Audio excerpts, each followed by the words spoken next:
Hey, before I get into it, quick shout out for Barbell Apparel. Use code Ratelle at checkout with any $99 purchase, and Barbell Apparel will add in some free items for you. All right, two things that keep coming up with clients, and I think these things are way more common than I think most people want to admit.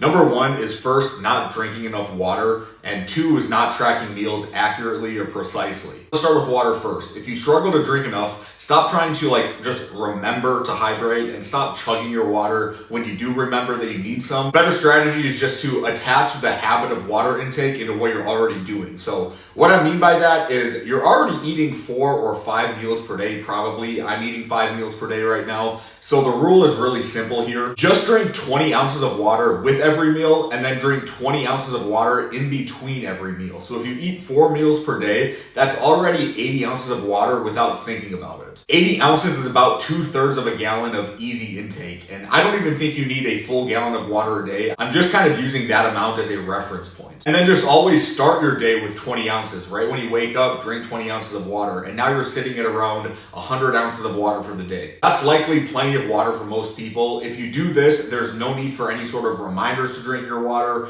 There's no end of the day chugging. You just easily get your water intake in. And then the second issue is meal tracking. If you're going to log your food, which I'm sure many of you guys who follow fitness content on YouTube, you already do this, just log it before you eat. Don't log during your meals. Don't log after your meals. I log all of my meals at the beginning of the day. Breakfast, lunches, dinners, snacks. At the beginning of the day, I already know how many ounces of meat I'm going to be eating and how many grams of my carb sources I'm going to be eating. I just use the MyFitnessPal app and it's really easy. And I'm not saying you have to do exactly what I do, because sometimes you don't always know what you're having for dinner when you wake up in the morning, but just log the meal before you eat it, even if it's just right before. Logging your meals beforehand forces intention. You're choosing the meal instead of reacting to it. And when people log the meal while they eat, it kind of just splits their attention. It allows portions to creep up. Little extras just magically don't make it into the tracker if you do it before. Logging after the fact is even worse. It turns your tracking into damage control. You can't quite remember how much of each food you ate, and it creates this kind of guessing game.